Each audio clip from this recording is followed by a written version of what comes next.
money, you're gonna feel different. Straight up. You might even, all that other advice I could have gave you, this is the short version. You know, get you a couple dollars, man. You're gonna feel different. Big shout out to SPI, Spotter Low. You know, I'm in the black box, had to come through, tap in, show love one time. Yeah, y'all make sure y'all subscribe. Stay tuned, all that.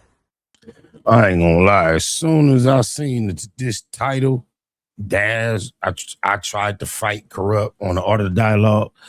It sounded like some coward shit, straight coward shit. Shout out Kurupt, my local Nightbud, my cousin. But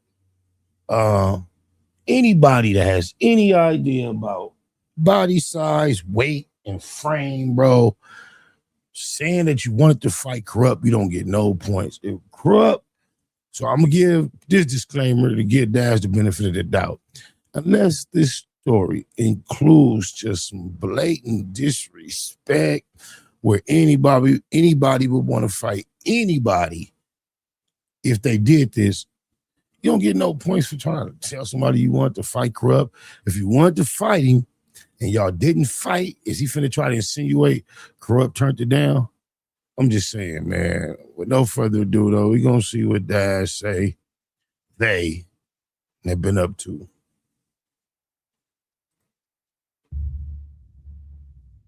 When Pac and Kurupt had that altercation, was you there?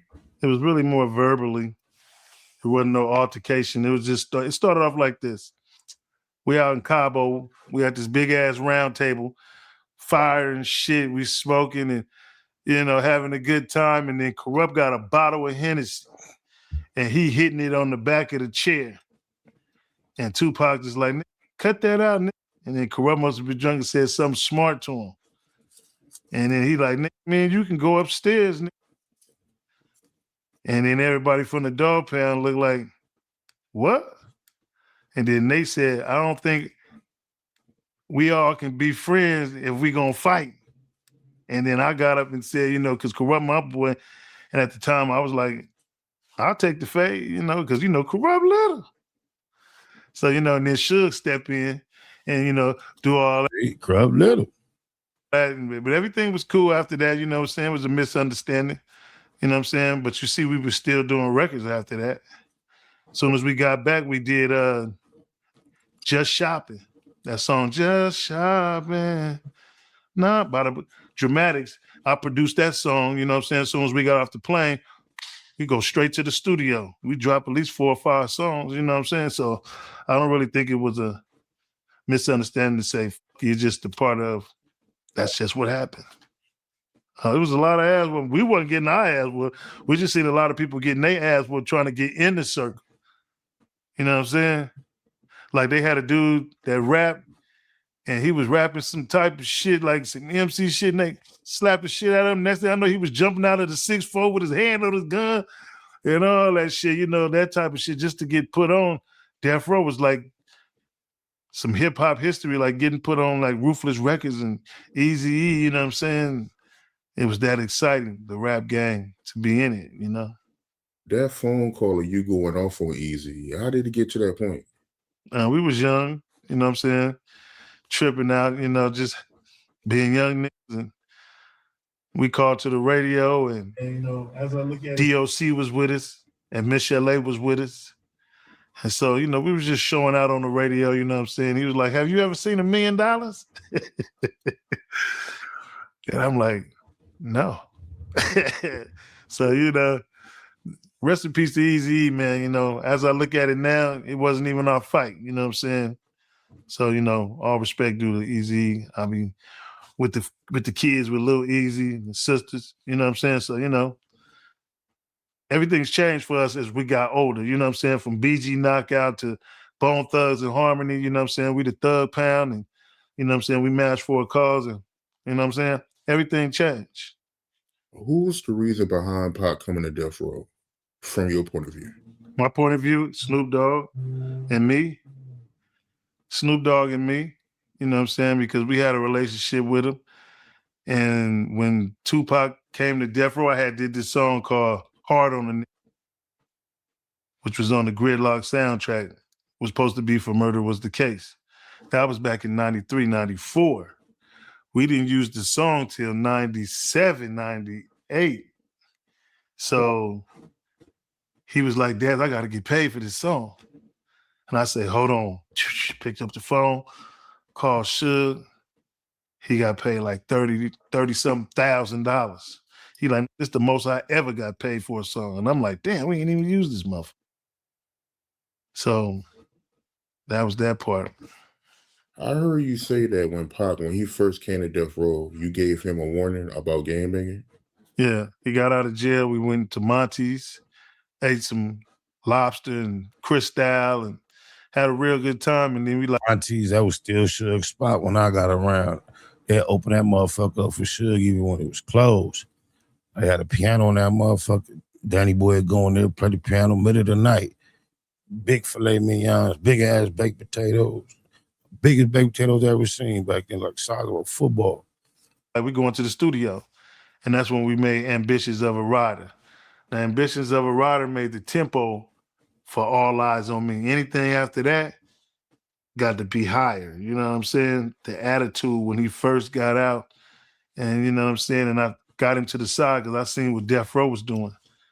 And I said, man, don't let this gangbanging get between us. You know what I'm saying? We friends now, but I see that they want you to, represent Death Row. We represent Dog Pound. We really didn't represent Death Row. We never really screamed out Death Row, Death Row. We screamed out Snoop Dogg did. Dog Pound. And Hershey Loke switched sides on us. And he was representing Death Row because he came back out one time with all red on us. Like, yeah, blood. We like, what? And we had Jamal and him fighting on a bus, and Suge was talking, and I socked Malik in the back of the head because he was tripping. And then, but they wanted somebody to represent Death Row Records, and Tupac was the candidate. And I just told him, back of the head, coward shit. I knew some coward shit was coming. Back of the head, nigga. Who you hitting the jaw, nigga?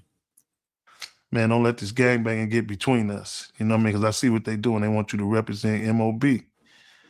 And that's just what he did. What was his reaction when you said that? Oh, man, I ain't gonna let I'm Tupac, the thug life, But, this is gangbanging. You know what I mean? So the littlest thing you got to watch out for in gangbanging. Did that create tension between y'all and Pac when he was hanging out with Suge and his people more? Nah, because he was still repping with thug life.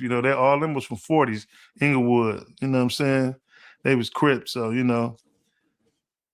later on, when you start having all that money, Suge was just throwing that the money pile, you know what I'm saying? And feeling like this and that. And he seen all the niggas that was, some penitentiary big niggas, you know what I mean? So he just felt like, I can't be stopped. You know what I'm saying? Especially after you going after Biggie and Puffy, you need some niggas. You know what I'm saying? So he took on MOB, and it didn't stand for money over bitches. Shit, it stand for the mob power rules to me, you know what I'm saying? Compton, Bullets Boulevard next to the Compton swap meet. That's what, I'm from Long Beach, so I know what the MOB stand for. He just made another definition for it. You know what I'm saying? So you should understand it. I know what y'all was talking about when that nigga said natural born killers. And y'all was going at BG Knockout in them. Y'all wasn't talking about no natural born killers. Y'all was trying to get them initials out there. You represent that, but we all knew because we from Long Beach and everything to us is gangbang literature. That's how you know. He just clarified it. Never heard nobody pick up on that outside of myself. But if you ever heard me say it and you was doubting, or if you ever was curious, when they say natural born killers, bitch, and it's like that. They didn't give a fuck about being natural born killers. If you got an ear, let them hear. Get you some money, you're gonna feel different. Straight up. You might even, all that other advice I could have gave you, this is the short version. Get you a couple dollars, man. You're gonna feel different. Big shout out to SPI, Spotter Low. I'm in the black box, had to come through, tap in, show love one time. Yeah, y'all make sure y'all subscribe. Stay tuned, all that.